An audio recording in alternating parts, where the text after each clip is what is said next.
Hi everyone, welcome back to Beirut. Today I want to talk about the Indian market. In January, Indian stock market made history, becoming the world's fourth largest market by capitalization, surpassing Hong Kong Stock Exchange. This was something historic, something to be proud of as an Indian. But also, the road there has not been easy, and where we are is not safe and secure, and we are far from it, the valuations we are at. So I wanted to briefly paint some strokes and brushes on this topic, maybe help you understand and elucidate what's happening here, and as an investor, where you should be cautious and where you can hope to see some growth. First off, growing interest in equity among Indians. As of March 2020, there have been 31 million individuals registered in the India's National Stock Exchange (NSE) from a population of 1.4 billion. By a year later, March 2021, this number increased by a third to 40 million. And as of now, there are over 90 million unique registered accounts in the NSE. So you can see from 20, 21, 22, 23, now in the middle of 24, from 31 million registered individual accounts, we have gone over 19 million. Stock trading accounts nationwide have nearly tripled from 41 million to 140 million by 2023. So this has been a phenomenal growth in the Indian stock market, and it is the Indian public which seems to be fueling this. The Indian retail investors seems to be growing by leaps and bounds, entering the Indian market. So what is the sudden reason for this? Is it that the Indian economy is doing so well, or is there so much money to be made they're jumping into this? Why are we seeing this sudden seismic shift happening in India? Well, the thing is, Indian market is maturing, and as markets mature, this happens, and you can see this happening in all developed countries already, all over Europe, US. Most households do have equity investments, and it's not a strange thing. It's not something bizarre. It is how the world usually moves when markets start and economies start maturing. Traditionally, Indian households preferred low-risk investments like gold and property, which comprise the largest portion of a household's wealth. A generation, one or two generations back, most of my parents and my grandparents had their holdings in property or in gold. Land banks were considered to be good.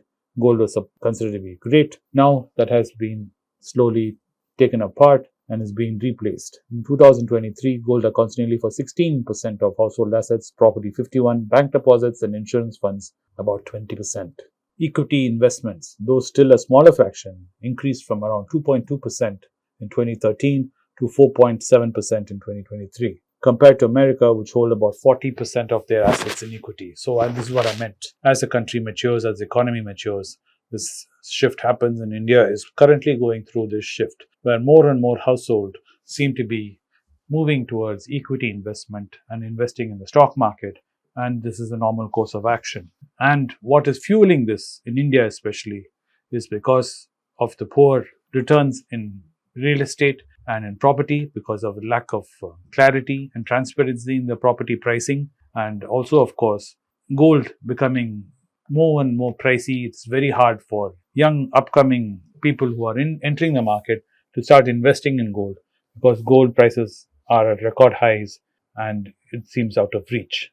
So if you have a very small salary and you're looking to grow in your wealth, equity investment seems to be the best way to get in if you want to start early. And we have spoken much about this, Anand especially talking about the length of runway a person who in their 20s has compared to a person in their 40s or 50s. What has also fueled this further in India especially is the digital infrastructure. There have been significant improvements in the past decade, including the widespread infusion of internet and internet access, and government-backed technology advancements have simplified financial services in India, like opening a bank account, opening a trading account. Anyone with a phone, with a SIM, with an Aadhaar card can get this done. As long as you have a PAN card, you can operate all of this sitting out of your house without even stepping out. From opening a digital bank account, getting onboarded, and then opening a demat account with that, and a trading account can all be done within a day. The economic pressures from the pandemic also seems to be fueling this shift.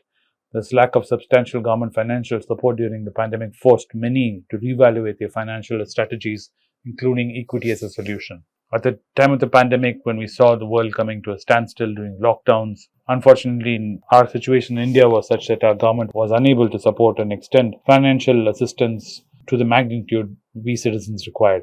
So, out of a lot of introspection and inward thinking, most people have come out to realize it's time that they look at taking care of themselves rather than looking at the government to take care of them. which has led to them looking at equities as an opportunity to invest in for them to start growing their own wealth and their own safety nets. Investing platforms, user-friendly investment apps like Grow and Zerodha have grown their customer base from 1.3 million pre-pandemic to nearly 10 million by the end of 2022.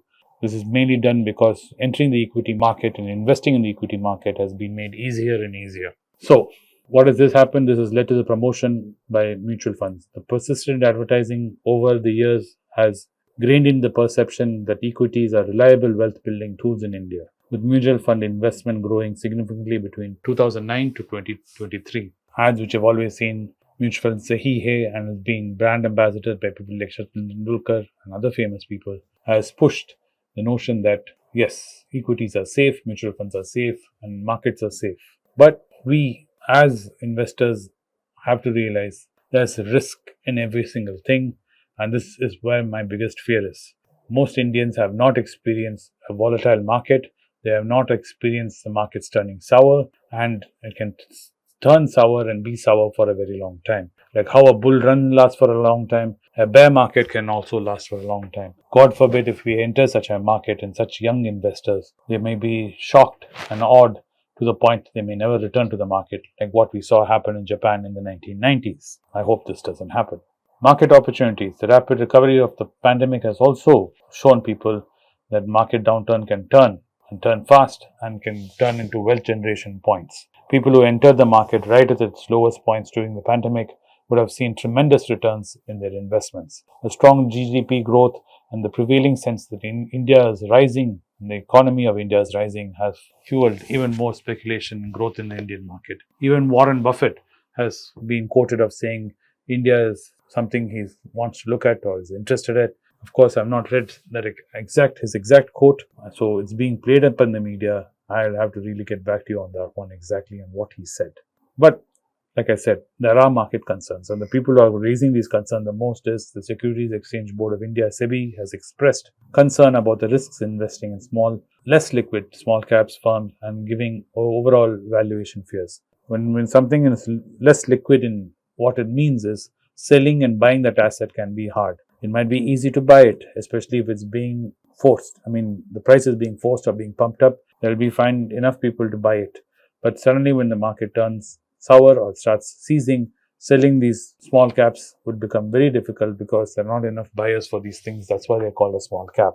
The influence of social media has played a big part in all this fueling of this growth. Financial influencers have also been pushing stocks in small cap and setting unrealistic expectations for new investors. That's why me and Anand have always been labeled as people who keep on bringing negative news, and we're always people who always are spoken like bear people who tend to see the negative, and we're never optimistic. No, it's far from the truth. Me and Anand are very optimistic in our views. At the same time, we are realistic and we're cautious. So that is the main takeaway for this. Yes, India is growing. Yes, India has become the fourth largest stock market by capitalization. At the same time, there's a lot of hot air, and hot air makes everything rise, including junk and trash. So do be careful out there when you're investing. I do support and endorse that equity market is a great way to make wealth and generate wealth in the long term, but it has to be done wisely, smartly, and effectively. For that, you need a SEBI registered advisor, financial planner. I do suggest you find one of your liking who understands you and who's able to speak in a way which you understand so you can get invested smartly. Thanks for watching the video, and I'll see you in the next one soon. Bye. It's a great privilege and honor that so many of you in thousands have subscribed to my channel and have supported me. I have written 2 books in English, The Alchemy of Money and Ordinary Stocks, Extraordinary Profits. These books are published by us and are ready. If you want to procure a copy, send us a message to the WhatsApp number given below and my team would respond to you. If you want an Amazon Kindle copy, you can click the link below. Finally, those who wish to consult with me can send a mail to berichenglish@gmail.com. Once again, I thank you for your support. If you like this video, press the subscribe button of my channel, hit the like button and turn on the bell notification.